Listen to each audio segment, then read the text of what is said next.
బుధవారం ఉదయం 9 గంటలకు జిల్లా కేంద్రంలో సాయిబాబా దేవాలయంలో గురు పౌర్ణమి సందర్భంగా మాతలు భక్తులచే సాయి పారాయణం ఘనంగా ప్రారంభమైంది. అన్యారంభట్ల నారాయణ శర్మ వైదిక కార్యక్రమాన్ని నిర్వహించారు. ఆలయ అర్చకులు శ్రీధర గుండయ్య, నీరజ్, శ్రీ సాయిబాబా దేవాలయ అధ్యక్షులు డాక్టర్ బల్మూరి సతీష్ కుమార్, నిర్వాహకులు కోశాధికారి మార కైలాసం, ఆలయ కార్యవర్గ గౌరవ సభ్యులు మానాల కిషన్, కడలి రామకృష్ణ, కంచి కిషన్, యాదగిరి మారుతిరావు, తౌటు రామచంద్ర, తౌటు రవిచంద్ర, చిల్కమారి గంగాధర్ పాల్గొన్నారు. పారాయణం ఈ నెల 22 నుంచి ఈ నెల 29 బుధవారం వరకు కొనసాగునని నిర్వాహకులు తెలిపారు. గురు పౌర్ణమి రోజున పారాయణం చేసిన భక్తులచే గురుపాదకులకు అభిషేకం నిర్వహించబడని, అనంతరం బాబా ప్రసాదంగా అన్నప్రసాద వితరణ జరిగినని తెలిపారు. పుస్తకం మీద కూడా పూజా ద్రవ్యాణి దేవం ఆత్మానంద సంప్రోక్ష పవిత్ర పవిత్రో వా సర్వావస్థాంగతో వివా స్మరేత్ పుండరీకాక్ష పుండరీకాక్ష నమః వశిష్టం హరేతు. ఓం అక్షతలు తీసుకొని గణపతి బొక్క మీద అక్షతలు వేయండి. ఓం గణానాన్వా గణపతి హవామహే కవిం కవీనాశ్రవస్తమం జ్యేష్ఠరాజం బ్రహ్మణాం బ్రహ్మణస్పదాం శృణ్వన్నోదివిచ్ఛేదానం భూగి భలే మహాగణాధిపతిమావాహయామి.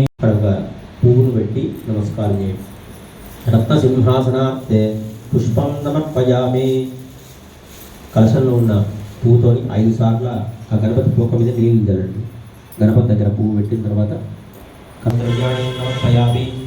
ఒక 2 పుష్పాలను గణపతి దగ్గర పెట్టి నమస్కారం చేయండి. ఓం సుముఖాయ నమః, ఓం ఏకదంతాయ నమః. మాన్ భవ దీర్ఘ సుమంగళి భవ జన్మ సావిత్రి సౌభాగ్యవతి భవ. అక్షరం తీసుకొని ముందుగా ఇక్కడ పుణ్యాహ వాచన కార్యక్రమం కార్యస్య పుణ్యాయ వృతే కర్మణః స్వస్తిం భవంతో ప్రవంతో స్వస్తి కర్మణోస్తు స్వస్తి నైంద్రో వృతశ్రవ స్వస్తిర పూజా విశ్వవేద స్వస్తినస్తాక్షోర్ణ్య స్వస్తినవృద్ధిర్ధాతు కర్మణః వృద్ధిం భవంతి. ఇష్టాభ్యో నమః. సర్వేభ్యో బ్రాహ్మణేభ్యో మహాజనేభ్యో నమో నమః. ఒకసారి నమస్కారం చేసుకొని చెప్పండి. సామూహిక విధానేన సాయి సచ్చరిత్ర పారాయణ పూజన ఆఖ్యే కర్మణి కర్మణః పుణ్యాహం భవంతః. సాయిబాబా గురించి వాస్తవంగా వర్ణించేంత గొప్పవాళ్ళం కాదు మనం, కానీ స్మరించుకొని తరించుదామని తెలియజేస్తూ బాబా గారు మనకిచ్చిన సందేశం ఏంటి అనేది చాలా ముఖ్యం. కొంతమంది ఈనాడు హిందుత్వం పేరు మీద లేకుంటే సనాతన ధర్మం పేరు మీద కొంత నింద అనేది వినడం జరుగుతుంది. చాలా బాధాకరం. ఎన్నడూ సాయినాథుడు నాకు అభిషేకాలు చేయండి, అర్చనలు చేయండి, బంగారు ఆభరణాలు పెట్టండి అని ఎన్నడూ కోరలే. ఆయన నిరాడంబరుడు. అందరి పట్ల మీ సాంస్కృతిక మీ ఆచారాల వ్యవహారాలనే పాటిస్తూ అందరిలో దైవాన్ని ప్రేమను పంచండి, దైవాన్ని చూడండి అని మాత్రమే చెప్పినారు. సద్గురు శ్రీ సాయినాథ్ మందిరంలో అంగరంగ వైభవంగా 1999లో మనం కూర్చున్న పీఠము విగ్రహ ప్రతిష్ఠ చేసుకున్నాము.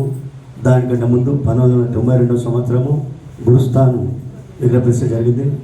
ఆనవాయితీగా గురు పౌర్ణమి సందర్భంగా 108 భక్తులచే సాయి సచ్చరిత్ర పారాయణం చేసుకోవడము ప్రతి సంవత్సరం జరుగుతున్నది.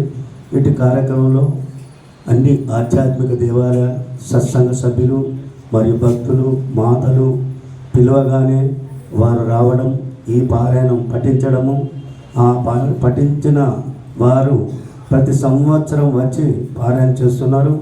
ఇట్టి కార్యక్రమంలో పాల్గొన్న వారందరికీ పేరు పేరున సాయిబాబా దేవాలయం కమిటీ పక్షాన ధన్యవాదాలు చెప్పుకుంటూ, ఈరోజు మొదటి రోజు పారాయణం ఉంది.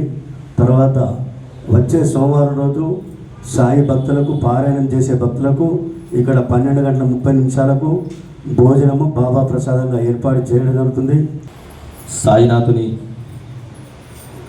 ఆషాఢ పౌర్ణమి, గురు పౌర్ణమి కంటే ముందు వచ్చే గురువారం లేదా మంచి రోజు బుధవారం నుంచి ప్రారంభం చేసుకొని గురువారంతో సమాప్తం చేసే చాలా గొప్పదైన కార్యక్రమం సాయి సచరిత్ర పారాయణం.